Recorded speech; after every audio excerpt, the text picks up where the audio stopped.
Welcome to the Millennial Sandwich, a space for real conversations about millennials in the middle, not just of our own lives, but also of a caregiving sandwich. I'm Dr. Anita Chandra, a geriatrician and expert in elder care. And I'm Zara Hannawalt, a parenting journalist and expert in American motherhood. And even we don't have all the answers. Join us as we figure out life in the middle. Hi, everyone. We are here with Eli Weinstein, a therapist, a podcaster, and now an author. Can you tell us a little bit more about yourself? Hey, thanks for having me on. I'm super excited to be here. I'm a therapist, a dad of two kids, third one on the way, married for 10 years. And I have a podcast called The Dude Therapist because I couldn't think of a better name. Because what the hell is the Eli Weinstein show? It's a little too egotistical because who the hell is Eli Weinstein? The dude, because I'm a dude who's a therapist. That's all it is. So it's like conversations with mental health professionals and experts. Wonderful honor to be in that community and the network. And I have a new book called From I Do to We Do, Navigating Marriage and Parenting Years. And it's been a work of love and effort and crying, lots of crying. I'm through this process of almost a year and a half to write this book that I feel very honored to be able to be in the space of an author and also to really help people and couples specifically who are struggling to find themselves, find their identity. And it's for the couples that look at each other and go, what the hell happened? Who are we? What are we doing here? How do we get back? Or how do we move forward to a place that we hope to be? And it really is a crown I'm really excited to carry and a burden I'm ready to go for. And I'm just excited to be here to talk to you guys. So, what made you want to write your book? Was there something you were seeing with your clients that was like a theme you were seeing or something you noticed?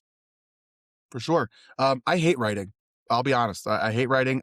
I can't say anymore that I can't write because I'm an author. So that's kind of weird to say. But I would have rather had a thriving TV show like Kelly Clarkson or Dr. Phil speaking to millions of people than write a blog post or a tweet.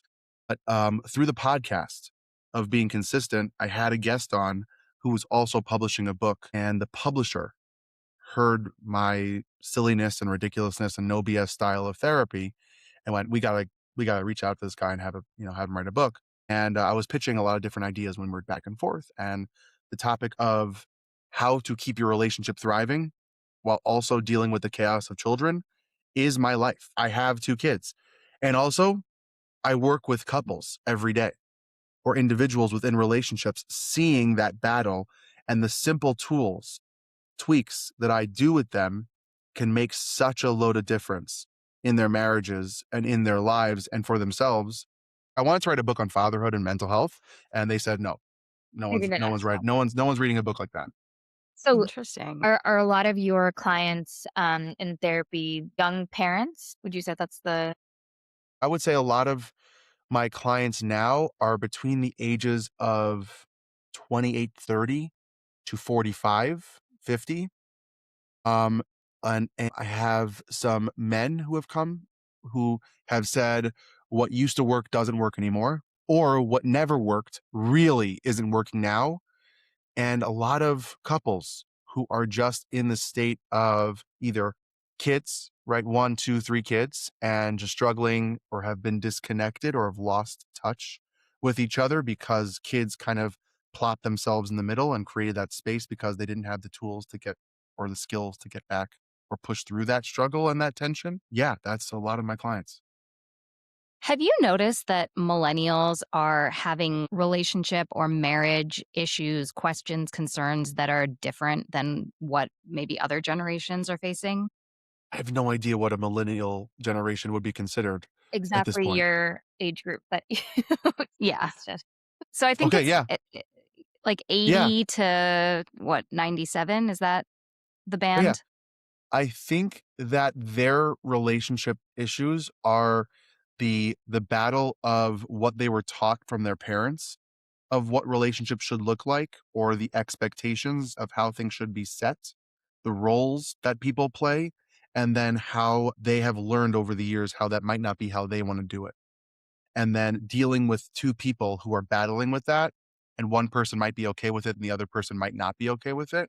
That's number one. Number two is also just the societal pressures of things that have changed in the world of who does what and how we do it also is a big part of it. But I think that the issues have always existed.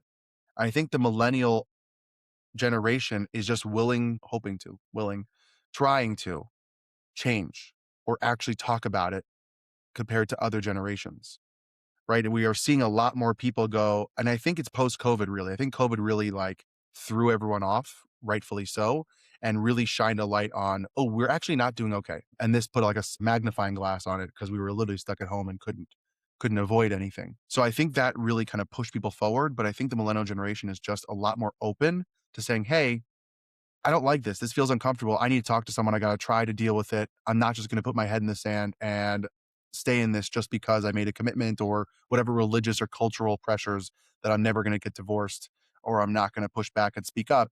Now it's like, you know what? I think I do need to speak up and talk about it because I don't want to be in this way. I want something to be better because I know it can with the right push, the right skills. So yeah, no one's ever asked me that yet. So I appreciate that. I love that. This seems to be such a universal experience. When as soon as you have kids, it's like your marriage takes a back seat, unfortunately, for some of those years. What actually happens to a marriage when both people are stretched in multiple directions? Yeah, and I agree with you. That's why I think it was really interesting when I was thinking about or pitching the book ideas to the publishing company. There's no other book like this, and I'm not saying that as like I'm amazing. I'm surprised. There's literally no relationship book that talks about what it's like to be a parent, and there's no parenting book that talks about the relationship. Because the parenting book is usually from us to the children, how to be a better parent for the kids, or how to be a better self so we can be there for the kids, right? And I can list 40 that are literally behind me, or a relationship book that's about how you deal with each other, not in the state of parenting, not with the chaos or talking about the struggles. So this is something that I was just like smack in the face. I'm like, oh my gosh, this has to be talked about. And I see it so often, even in my marriage. Like I'm not perfect. And it really is the things that change is that we have this thing in the middle of us that we never knew how to deal with. This is a skill that no one knows how to do. You do not wake up one day knowing how to be a parent. You have to learn. You learn, okay, this is how we're going to deal with feeding time. And this is how we're like, it's all learning, but no one ever talked to us or dealt with the idea that, by the way, your marriage and relationship is going to change and you're going to have to relearn how to deal with each other. It's not something that you just wake up. You're not good at relationships. You don't wake up good. It's a practice. You have to, even without kids, you have to have a skill. It's communication skills, social skills, relationship skills. It's a skill that needs to be learned and practiced.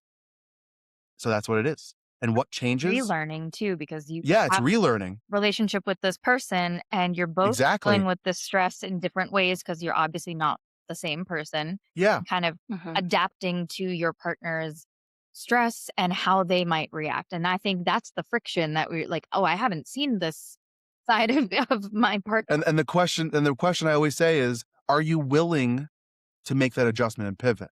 Because that's the tension, right? The change will happen. The change is happening whether you like it or not. Sorry, it's happening. The kid is here. Changes will happen. And yes, you're going to be tired. Yes, you're going to be overwhelmed. Yes, there's more responsibilities and your life has to shift. That's inevitable. Sorry, it's inevitable. The question is, are you going to be able to say to yourself and to your partner, are we willing to adjust our mindset, our expectation? Are we willing to pivot and learn new what this is here and now, like in the present? Are we willing to do that? And the tension and the struggle happens when we are fighting against that power, where we don't let it in and accept it. We're like, no, we're going to be like we were before. You know, our sex life has to be the same. The way we talk and how we hang out with each other, our date nights, my individual things. No, nothing's changing. Everything's changing. Yeah. You need to accept that. So what happens is then when that battle happens and we're not willing to accept that and pivot, okay, are we going to communicate it? Are we talking about it? Are we just going to like avoid it and shove it down and then explode in our faces a year later, 6 months later, because we're having a conversation of, did you put the milk away? And now we're going to kill each other because it's more than just the milk. Right. Yeah. So that's really what happens. And I'm not going to talk about the sleepless stuff. Like that's obvious. Yes. You're not going to sleep as much. Yes, it's hard. I talk about it in the book. It is hard, but like, that's not the relationship's problem, is not the lack of sleep. You know, people have insomnia and still have great relationships without kids. Yeah, I feel like in a lot of these parenting groups, somebody will say, like, I feel so disconnected from my partner. And some people who are later on in their parenting journey will say, "Oh, that's just how it is for those years," and you'll get it. It's seasons, and you find each other. You hate your husband for a few But is years. that inevitable? Is the disconnection part really inevitable? Because that does not seem sustainable or fun. Like, it sounds like there are things that maybe it is a change, but that disconnect can be avoided or I love that. You're going to hate your husband. Get over it. Yes, I think it's inevitable, but I don't think it has to be long term. And it has to be an active choice to counteract and fight that natural tendency, that loneliness, that individual change, that priority shifting. We have to be very active. Resentment is very easy to creep in during this time, right? We start comparing. I'm doing more than you. You're doing nothing. You're doing less. I feel this and you feel that, and you don't do this anymore. I do this. It's all this me, me, me. That's why the book is I do to we do. It's like this individual to a we. And when we become better teammates and we have better communication about it, and we're very honest without attacking each other for being honest and having a hard time, and that adjustment period being a reality and being real with it, saying, hey, here's what I'm going through. This is very difficult. I'm having a hard time with this. Let's do with this together. Because when I win, we win. When you win, we win. When I struggle, we are struggling. It's not this me and you against each other. And you will have conflict. That's not the problem. The problem is, okay, so what are you going to do about it now? Are you going to let it sit? Are you just going to let it sit there? Are you going to work through it? Are you going to hold on to it and just mutter in the corner how pissed off you are because you're sitting on the couch scrolling and I'm in the kitchen, or I'm dealing with the kids and you have to go to work again, or when you're sick, I do a lot of things, but when I'm sick, I still have to be on. Like, am I going to hold on to all that, or am I going to let it out? Talk to you about it with honesty and compassion and kindness. And also, how is it going to be received? How is the other person going to deal with it with kindness and compassion and respect? Because we are a team. We have each other's backs. So will it happen? Yes. But guess what? That would happen without kids also. Like, you get annoyed at each other. But kids just kind of exacerbate everything and make it more intense because there's another life that you now have to worry about. And that is priority number one. And now, where does everyone else fit in the rotation? And how does that make us feel? And how do we deal with it? I find Yeah. the hard part is that in this life stage that we're in now, it's like kids and then maybe parents in the list of priorities, and then yourself and your relationship are sort of just waiting to be tended to. But my first thought when you said, you have to communicate is one that takes vulnerability on both sides. Also, it takes a lot of energy and effort to And time. and time to have that conversation, which may or may not be a fight. Even if it's not a fight, it is emotional energy and Yeah. a resource that I feel like even if I wanted to talk to my husband about something that I'm feeling resentful for, even if I recognize that consciously, okay, well, I have 1 hour before I go to bed to scroll my phone and prepare for tomorrow. So, do I want to start this? I'll just put it off. What do you say to that? Because I feel like a lot of people feel. Love it. I love that question. So I have two things that I suggest. Number one, and this, just because I'm suggesting it doesn't mean it works for every couple or every single person. So just take it with a grain of salt. It's nothing crazy, I promise. But if it works for you, great. I'm really a big proponent of something I call a couples journal. For specifically this issue, you don't have time sometimes. You are overwhelmed. You can't match the schedule. You have literally an hour because by the time you get your kids to bed, it's 9 o'clock, and hopefully, luckily, you maybe be able to clean up and maybe have time for yourself to then maybe hopefully go to bed earlier than 11 and be a person the next morning. So a couples journal is more of this thing where you write your frustrations, you write some things you are on mind that you want to talk about, or you just say, hey, I just want to clear the air. I don't want to hold on to this. That's up to you and your partner on how you discuss what the goal of the couples journal is. And then all you do is put it on their side table and say, journal. It's not a threat. It's not something disgusting. It's just saying, hey, we don't have the time. Here's how we make the time. We can have this back and forth. And if there's a point where we actually need to talk in person, we've already had some of the stupidity out of the way or the letting things, the tensions out, and we have processed it individually so that when we actually have 30 minutes or 45 minutes to talk about it, it's not all the garbage stuff. It's now the real deal, how I'm feeling about things and how we can repair and deal with it. I That's love number that. one. Right. And that has to work for every couple. Some people don't like journaling. That's fine. And by the way, even if it's just for one partner to process it on their own, for then to be a conversation with the other person out loud, that also is very helpful because at least you have a place to process it. Like a note Sometimes app. we're, Like, yeah, exactly. Sometimes we're brewing on things. And by the time we get to the conversation, it is 70 times worse than what it actually would have been if I would have processed it earlier. So if we have that couples journal, we can write it down, and you're muttering to yourself when you're all angry. You get it out, you process it, you think about it, you talk, and then you put it on and they read it, and then you talk about it together out loud. But now all the intensity's out of your system. That's number one. Number two, I do this thing called a check-in. And a check-in is, you're right, you might only have an hour of scrolling or whatever we're doing, or an hour and a half. Cut it off by 15 minutes, okay? Or depending on if you're a morning person or a night person, some people like waking up early, some people like going to bed later, depending on the person, do you. But if you're gonna scroll anyways, which I'm doing too, we're all doing it, right? I think my wife's the only person that actually like puts her phone down and reads. I'm like, what is wrong with you? Stop being so healthy. Um, I try to do that, but cut it off 15, 20 minutes earlier and do something what I call a check-in. So the check-in's 3 parts. What's on tap for tomorrow? Or if we're doing it the night before, or what's on tap for the day if we're doing it in the morning. What's on tap for tomorrow? That's a logistic conversation. That helps everyone just be on the same page. Instead of in the morning going, what? I'm doing carpool? I told you 3 weeks ago. It's on my calendar. It just gets rid of all that stuff because who the hell knows what's happening yesterday or tomorrow? Our brains are busy. We can't figure it out. So it's a logistic, what's on tap for tomorrow? Who's doing carpool? Who's doing dinner? Who's taking this kid to what? Who's doing this? What about our parent? Let's look at our schedules. Let's figure it out. Okay. The second 2 questions I think are the more emotional piece. What do you need from me? Which is either emotionally, awareness. I'm going to have a really rough day. I need kind of more patience or more sensitivity or compassion. Or what do you need from me that's not on the to-do list? An extra thing that it's on my head? Like, hey, if you have time, not a logistic, it needs to get done because we have to get the kids to school, but more of like, hey, if you have time, can you throw a load of laundry in? Or can you, put the dishes away? Not that it's a must, but it's something just to be aware. So it's either emotional piece or other logistical things. Another piece is, what do you need for yourself? I really would love to go to the gym tomorrow for like 45 minutes. I really need to move my body. Or I really just want to have my coffee in peace in the morning. Can you grab the kids in the morning? And that is literally either you could do it for the week, you could do it day by day, you could do it 3 times a week.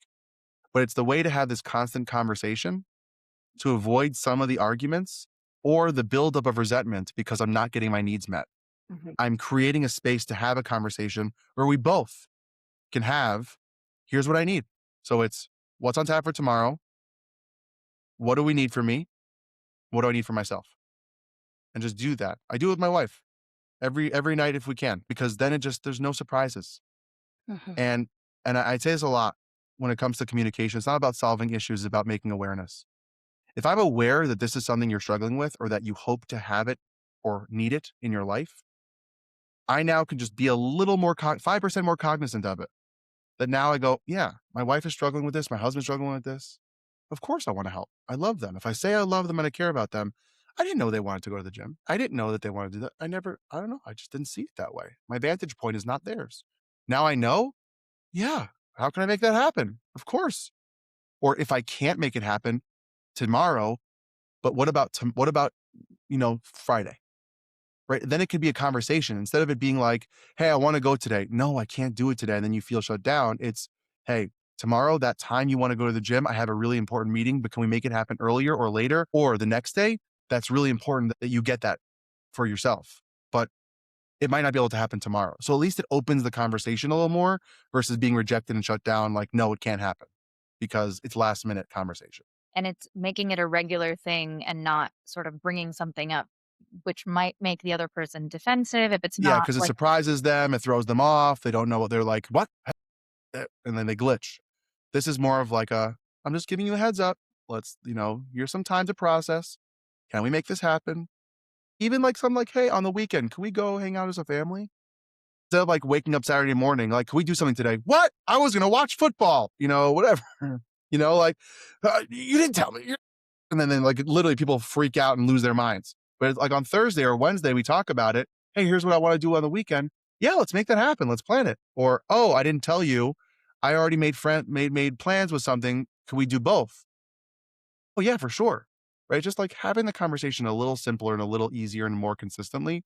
So it's not like surprise and heavy and intense all the time. Yeah. I think a lot of people around our age grew up with this idea that marriage is going to be really hard, especially women, right? And now I think a Yeah. lot of people, as we've approached partnership differently and we've gone into marriage knowing our partner is a little bit better, I talk to a lot of other millennial women who say, you know what, actually, I don't find this very hard. Or this is the one thing in my life, this is the one relationship in my life that doesn't feel like it demands a ton of me without me receiving anything in return. Do you think marriage should feel hard? Well, where are these people? That's amazing if they feel that way. I think marriage should not be hard, but it is challenging. And the difference Yeah. I mean is like, it shouldn't be that you are suffering and that you are under this weight of tension and frustration all the time. But it is a challenge to fit two people's lives together. It Yeah. is a challenge to learn how another person works and to make it work for everyone. So Mhm. it definitely should be a challenge. Like a thing I say often, like if you don't have arguments with your partner, like I'm really worried for you. I'm actually really concerned for you because arguments are when people are sharing their needs and talking and communicating and it doesn't work for everyone. But I'm glad you're talking about it. I'm not saying you should go out of your way and have arguments for, the health of your marriage. But arguments and conflict aren't the problem here. That is a challenge. But if it is daily struggle, control, aggression, intensity, where you are suffering and it is hard, that's not a good space for any relationship, even with friends. But it Yeah. should be a challenge Yeah, because it's it an is important something. It is distinction. it is something that it takes a lot of effort. It's daily work Mhm. to be present, to be kind, to put yourself aside sometimes, to be there for the other person when you have your needs. So is dealing with kids, right? Like I don't want to wake up in the middle of the night because they had a bad dream, which happened last night, and like, or like earlier in the week, I got up and my son was just crying for no reason, and I held him, and what did he do? Just peed all over me. And I'm like, what? Like I sat down to snuggle with him because he just was inconsolable. And all of a sudden I'm soaking wet. And I'm like, what is happening? He goes, sorry, daddy, I peed. I went, it's okay. Let's get you changed. He didn't do it on purpose. Like, I don't want to do that.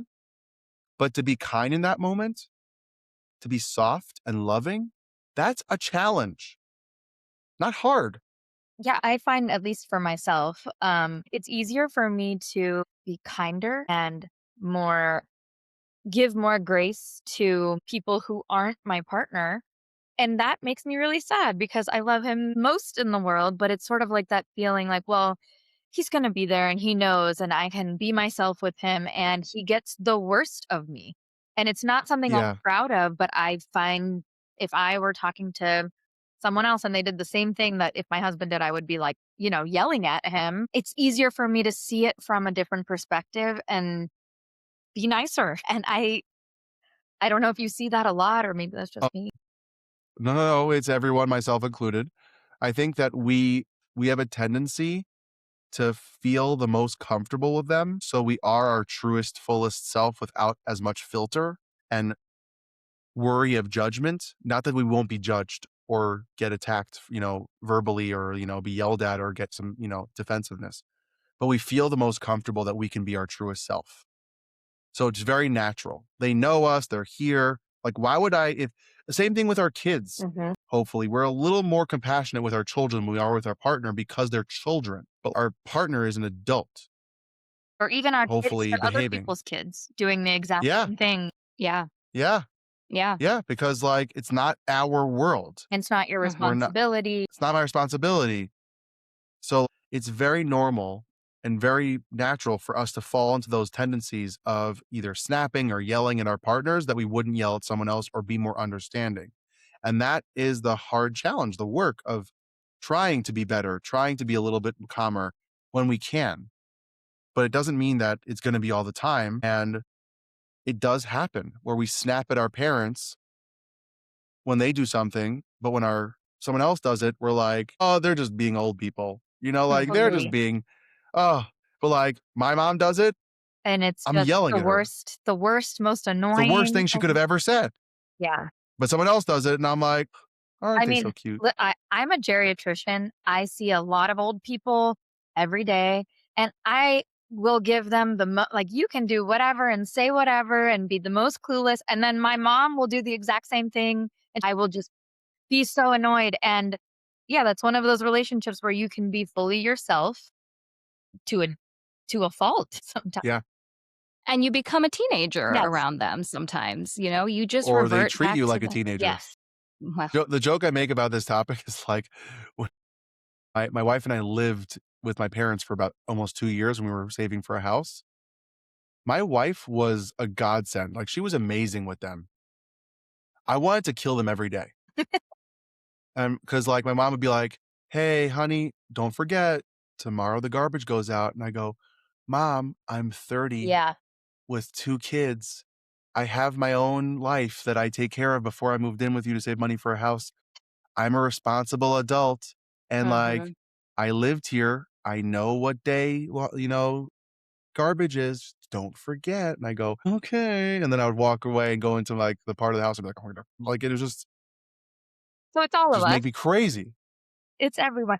Yeah, my husband and I have had fights about that because he'll be like, she doesn't mean to be like, she'll not taking her side, but not being as annoyed with my mom as I am with my mom. But it's just that same thing. Yeah. Like, it's not his mom. So, Yeah. Mhm. But isn't that interesting, by the way, that something that has nothing to do with you and your partner become an argument yeah. at each other?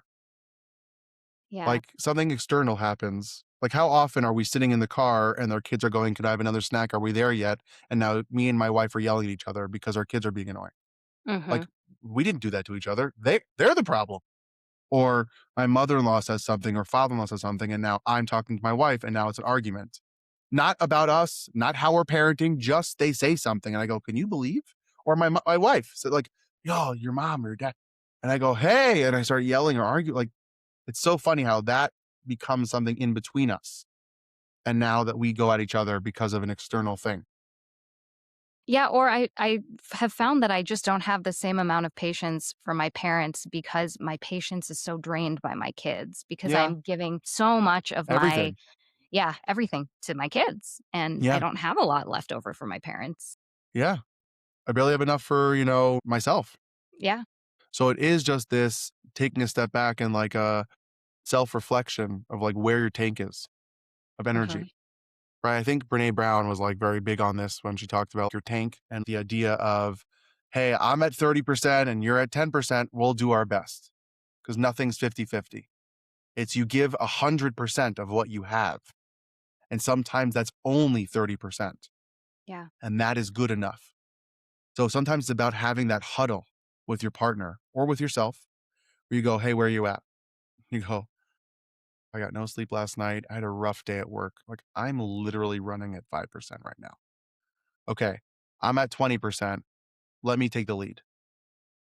If I drip while you're recharging or whatever, I'll tap you in. We'll have a backup. So it's just sometimes just that little huddle to just be real and honest that I'm really at a low right now. Now, I'm not depressed. I'm not like, nothing's wrong. It's just life is lifing and I'm having a hard day. So like, I need you to know that. And not that you're better than me, or not that you're better than me, not that I'm better than you, there's not a game in comparison and It's not a tit for competition. tat. Where It's not you a I'm not competition of dealing with I'm more. not like, yeah, it's I'm not not that I'm Yeah. not okay. blaming you, I'm not putting you down. I'm just Yeah. stating a fact. I am running it low. What are you running at? It's like the people who argue over like who needs the charger more, right? Well, I'm at Mhm. 5%. Well, I'm at 2. I need it now. So like you plug in. And then when it gets to a better point, the other person plugs in. So that's all you're trying to do.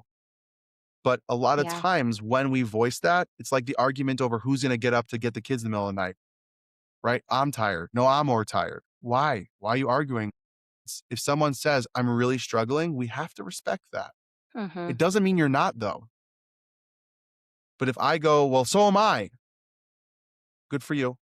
Why do What we did do you just that? Why do you accomplish? think we Because we wanna prove that we're like because we wanna either prove to the person that we're not lazy or that we are doing our best and we're working hard.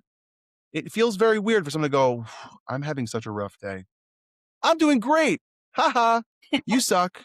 Or like, because you also are having a rough day. So we feel like we have to play this scorekeeping to keep everything equal, keep everything fair. Life isn't fair. Marriage is not fair. Raising kids is not fair.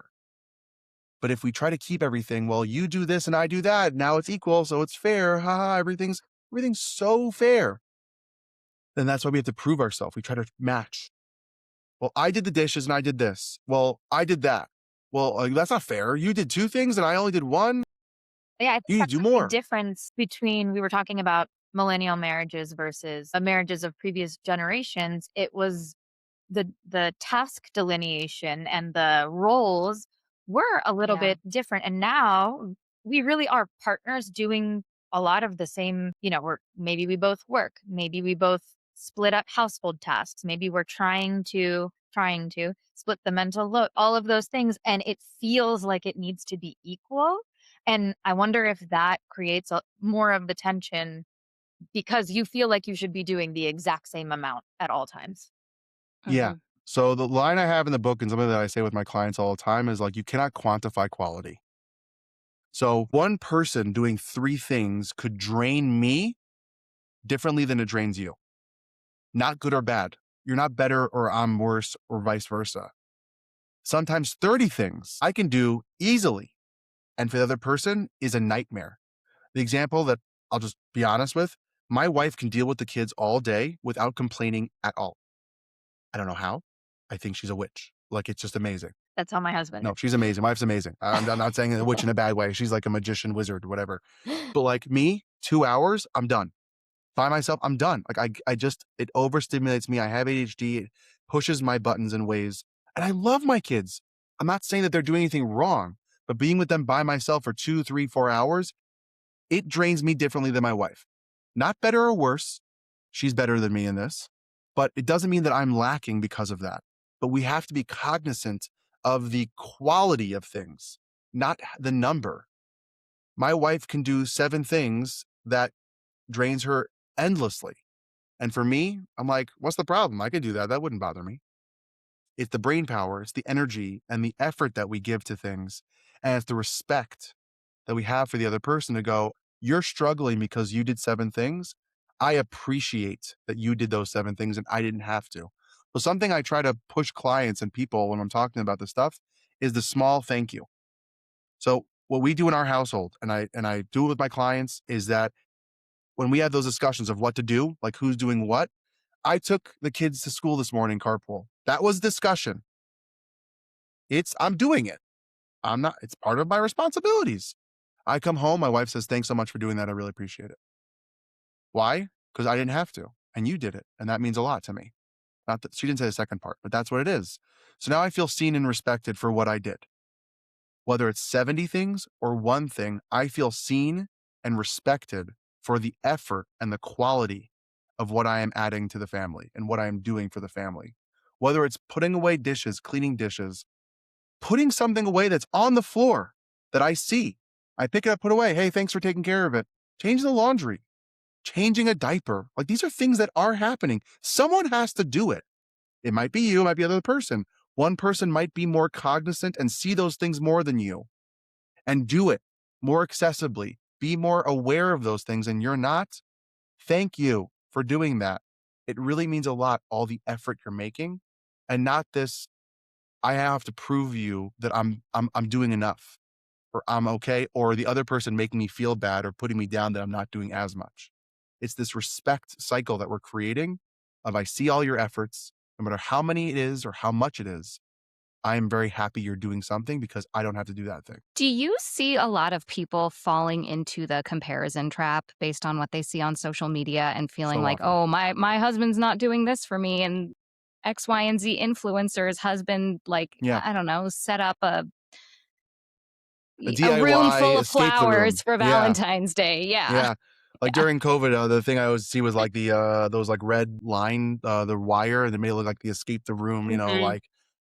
things they were all trying to do for their kids. I'm like, I don't, what's time for that? Um, yes, but not in this person's husband does that. It's more of like self-doubt of being a good enough parent. So I don't hear often like, oh, that person got their wife flowers. Why don't you get flowers? Or they went to Bali, we're going to Omaha for vacation. Like, come on. No offense, Omaha. I've never been there before.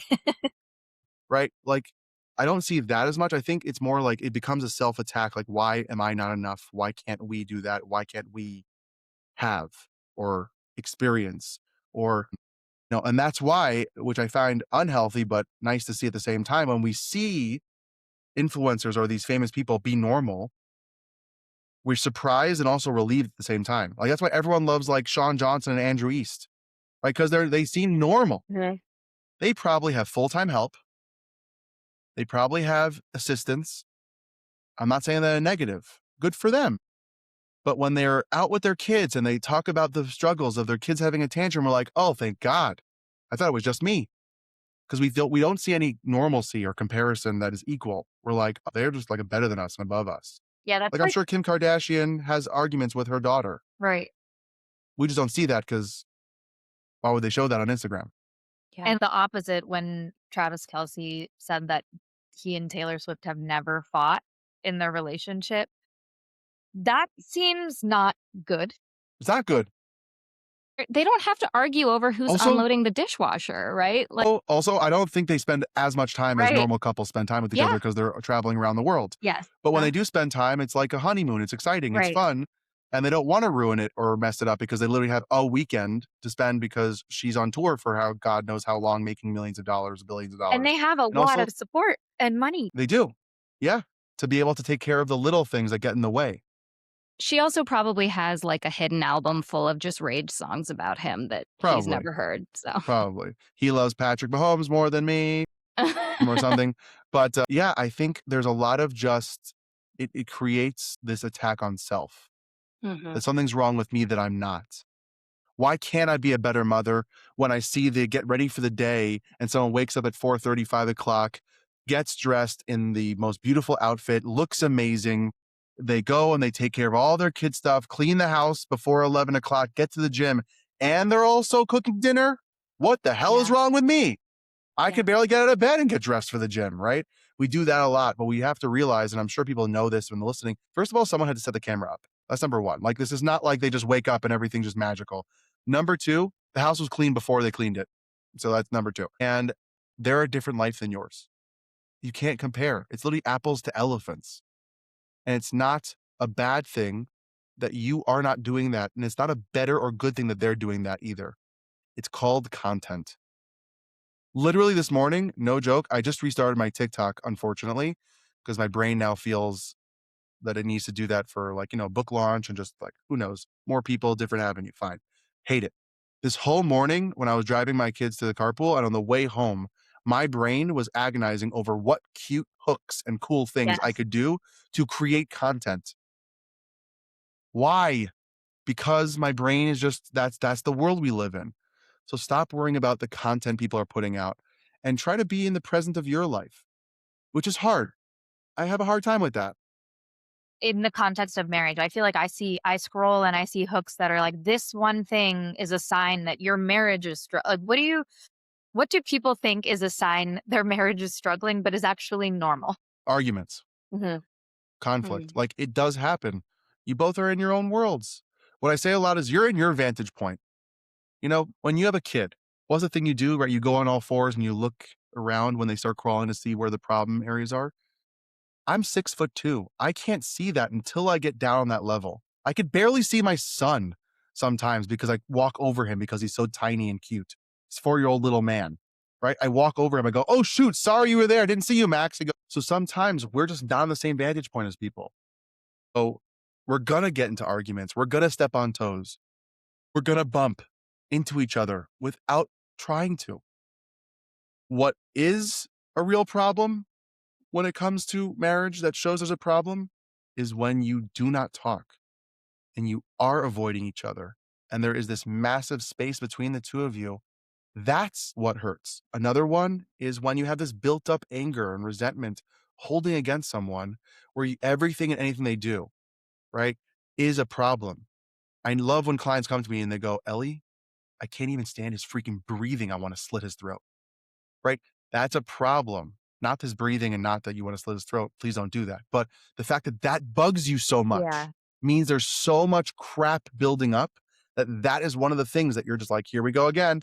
He's chewing with his mouth open and he Mhm. sneezed that way. My gosh, I want to kill him. Is that what That's resentment because there's looks like? The little yeah, things bothering you? yeah, no, it's the little things that now are bothering you. It's all the other stuff that you don't even have access to anymore. Why the couples journal is so important or Yeah. letting out that steam because it lets it process that stuff that it doesn't build and compact.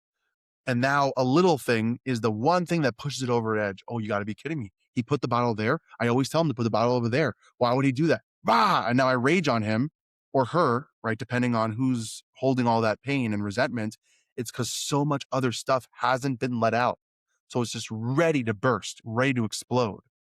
But if we have a better time of communicating more often or more consistently and letting that stuff out, that stuff doesn't bother us. We have a little more compassion or we're able to be able to have a benefit of the doubt to go, oh, I'm sure they didn't mean to do that on purpose. But if everything's negative and the glasses I'm wearing is you suck and I can't stand you right now because of whatever pain I'm holding or frustration, anything and everything will set that off. Even the way he sleeps, the snoring, how they talk. You hear that laugh? Oh my gosh, it's like being in a Seinfeld episode of everything's a problem when it's really not. You just have no patience. You have no more in your tank to give that compassion because it's stuffed up with all the other negativity in the world. So, for somebody listening who is listening to this and thinking, oh, that's me. I guess I'm resentful of my partner, but I feel like it's too late. What's something that they can do now? Where would So they? it's never too late. It's never too late. You can't go back in the past and solve all the problems if you never dealt with it. To go back and go, by the way, 3 years ago when you did this, you're a piece of crap and I hate you and I'm really pissed off at you and you need to apologize. That's never going to solve anything because someone can't go back in the past. C.S. Lewis has a really great quote that you can't go back in the past and rewrite your story, but you can choose today on how you want it to be today and how you want it to end. So it's okay, right here, right now. What is an annoyance or a problem or a thing that I'm holding on to that's impacting today's world? Not the back, not the past, but today. And then just talk to them. Start talking, start communicating in small ways. Open up, start journaling, start being real. Don't give up on it if you want it to change. But it's your choice on how you want to write the story together as a team. It's your choice on how you want it to end. So it's just very important that it's never too late to rewrite that story. It just takes a lot of effort and it takes a really active choice to say, I'm going to do this for me and for us. And you can just with the right skills, with the right tools to make it a healthy possibility versus you just never doing anything about it because it's too difficult and it's not worth it anymore. I think everything we're talking about in the millennial sandwich and the sandwich generation is that we are pressed for time, resources, help. And when you think of like, okay, we hear all this, you need to date your partner, you need to date your spouse, you need to spend time together and reconnect. But what if you don't have the ability to do that as much as you'd like to? Because I feel like there's so much pressure on date night when you say, okay, we're paying for a sitter, so we have to have a really nice meal and we have to do an activity and we have to have sex and we have to do all of the things in these. Everything in one. Yeah. So Yeah. So I said this on a podcast called The Secret Life of Dads, and it got a little hate because it got clipped halfway. So I'll say what the thing really is. Date night's wonderful and the ideal. If you can, don't stop doing it. Like go. If you can't, I'm really big on dating in. And what that means is just finding small things that really connect you. Go back to the roots of what a date really is, which is two people connecting, having a mhm. nice time. What that means, making dinner for your kids, them going to bed, and you choosing a night in a month where you make the food you actually want to eat. Whether it is watching your favorite movie from a childhood or when you were younger and really sitting with each other and talking about why it matters to you. Or have a book club, read a chapter together. I don't know. Or I don't know, my wife and I, we love games, like board games. So like we play Rummy Cub or Monopoly Deal or other things, and she kicks my butt. But that's us once a month, if we can, to really just be ourselves. And all it takes is 20 to 30 minutes. It doesn't have to be this 4 or 5 hour whole to do. It could be 20 to 30 minutes where you really just sit and spend time with each other uninterrupted. And I really don't want to be mean and sassy, but there's no excuses nowadays. There's so many things online. I just saw a pottery thing that you can get to your house that you could make pottery together, that it's quick dry clay. There's art things you can do.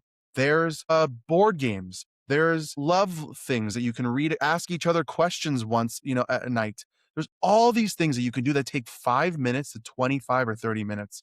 It doesn't have to be sexy and awesome and this big mind blowing experience. It just has to be intimate and real, and you have to do it. So don't stop dating. It might be different than what you did back in the day. It might not be as often. It might not be as consistent, but don't stop doing it. If you can't do date night for whatever reason, and the hate I got was like, oh, here's another male expert telling men not to try. Not what I'm saying. Try. But if date night is not in the cards, try a different way. Don't just stop dating just because you can't get date night in. Yeah. There were a couple things. I mean, this is going to sound super nerdy, but I like dog-eared some stuff in your I love it. the tank check-in. That sounds similar to what you were saying, like a quick No, check-in. that's the same thing. Yeah. It's like hey, where are you at? What's your tank at? So it's just a real honest conversation of going like, what's the deal? How are you doing today? Mhm. How are you feeling? I know you've had a long day, or I don't even know because I wasn't in your work. I don't see what happened. I don't know how many texts you got and what drama and what WhatsApp group or what parent said this and, what the kids happening from school, whatever it is. Like, where are you at right now? Just a quick huddle. 1, 2, 3. Hey, here's how we do this. Okay, now I know where you're at. I have awareness. And now I can be a little kinder or a little more compassionate to your reality versus, well, yesterday you were like this. So it must be that today you're going to be like this. Mhm. And things are going to be, as normal. No, no, no. Today is different. Tomorrow's different. Yesterday's different. Every day is different. So let me just check in real quick. Where's your tank at? Do you do this with your kids too? I wonder, like in a different. Great question. Once in a while, but I don't say it like that. Yeah. I go like, hey, how you doing right now? You seem really, and of course I say the wrong words. I say, you seem really tired. I'm not tired. Yeah. I'm not saying you took a nap. You seem out of it. I'm fine. Okay. Sorry. Didn't mean to ask you. But I do that with my kids after like a long Sunday. My daughter now does, I don't know, dance thing. Mhm. And then because we're in Vegas and it's like 89 degrees, we go swimming some Sundays and then a play date. And it's just a long day. And she's just like sitting there like, I go, hey, sweetie, you okay? How you doing right now? And then it gives me like understanding that when she's snapping or sassy or upset, or even my son is out of it than the baseline that I know because I'm there every day, it doesn't take a genius to see that something's off. But I don't know why. If They it's probably because don't either. yeah. So like I also think that it's on the person itself who's struggling to also preempt that. So if I have a bad night's sleep, I come downstairs and I go, "Hey, honey, I'm really out of it right now. I'm not my best self. I'm really overwhelmed or stressed or I'm tired. I just want to let you know that if I am a little short, it's not personal. I'm not upset at you. If I am upset at you, I will tell you." So the check-in is also for me to express too. It's not just on the one person to ask. It's also on the other person to express. To say, "Hey, I just want to let you in on how I'm doing today. I had a really rough day. My brain's not really functioning at 100%, or I'm kind of like I need like 15 minutes to recover, or I just need, a little time or understanding." I'm wondering if that's something that we could even do with, we're talking about partners, but even with our parents. I think Yes. if that's, I mean, I don't think that my mom would be so. I did it with my mom. I did it with my mom a couple of days ago. I heard on the phone. I called her and I heard on the phone. She like made like a. I said, "Hey, you okay? Where you at? What's going on?" She just told me some things that were happening in the family, and I go, "Oh, okay. Do you want to talk about it? Are you okay?" She goes, "No, just a lot heavy." And I went, "Okay." Now I know that if I call her later or she doesn't answer, or she's a little snippy or a little off, it's not just because she's pissed off at me, and then I go into my own head of like, "Oh my gosh, what did I do wrong?" And now I have facts. My anxiety or worries are not running the show. I now have facts from the source, from the person that I can rely on Mhm. and trust versus me being in my own world thinking it must be something I did. Yeah. The person you're Yeah. doing this with really has to be receptive Open to it. to, yeah. Yeah. Yeah. Yeah. Well, I think that we all can anticipate that becoming a parent is going to change us and our relationships, but I don't think we have a lot of preparation for how it's going to change us and our relationships when we experience grief or we become a caretaker for a parent or all of these things that people in the sandwich generation are experiencing that can fundamentally change you as a person and change, your how you show up in your marriage or your partnership. Do you have any tips for that? Yeah. I think the tip I would say is that it really just takes a lot of patience for yourself. Like you know that the change is going to happen. You know that it's going to be difficult with that sandwich mentality of taking care of your parents or elders, and you're also taking care of kids. And it's just about being really honest with yourself of what you can handle, and then communicating that to your partner and be like, "Hey, okay, I need to deal with my parents today. Something's happening, and it's really gonna really drain me and overwhelm me. I need you to be on the kids today. I do not have I do not have the brain power to deal with that. Like I really need you." And like be really vulnerable and honest. Like I really need you to step up. Not that you don't, but today's going to be a long one. Like I have to move them into an elder facility. I have to deal with a doctor's appointment, and it's going to be really tiring. I have to talk to the insurance company on behalf of them because they don't know how to, or they're overwhelmed, or I have to go teach them how to use their cell phone for the 80th time. It's just going to really drain me. Can you please be on this today? I know that I know this is not easy for you either, but I really need your help. Yeah. Just be real.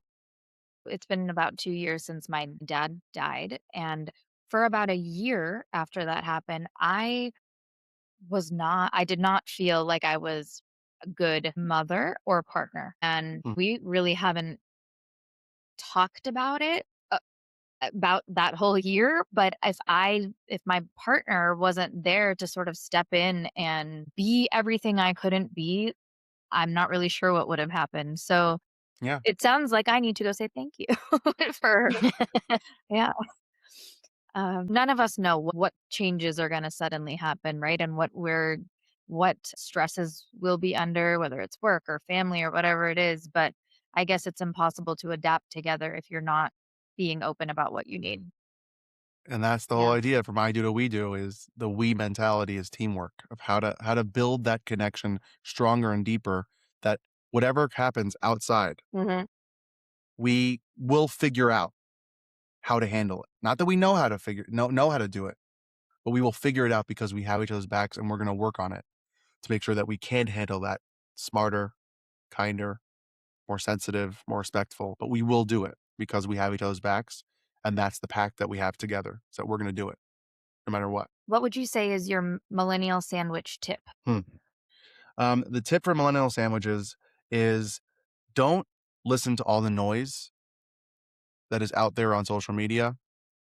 Actually talk to a professional. Actually ask the right people. And the idea of noise also is don't take crap from the generation above you that makes you feel bad for trying to figure it out, changing what they used to do that doesn't work for you, and be confident that you are trying to do what works for you and your family. And that if that doesn't work for them, tough noogies. But if it works for you, embrace it. Be proud of it. Make that change, make that effort so that the next generation going forward or the next that you can look back and be proud of it versus being ashamed that you didn't try because other people made you feel guilty for doing something different. Where can people find your book? Well, you can go to my website, LCSW.com. You can find me on Instagram, _LCSW. The podcast is The Dude Therapist. Please reach out, DM, email, just ask your questions. I promise I don't bite. I nibble a little bit, but it's with love. It's a little sass with love. But please don't be afraid to ask your questions. Thank you so much. Thank Thanks for you. having me.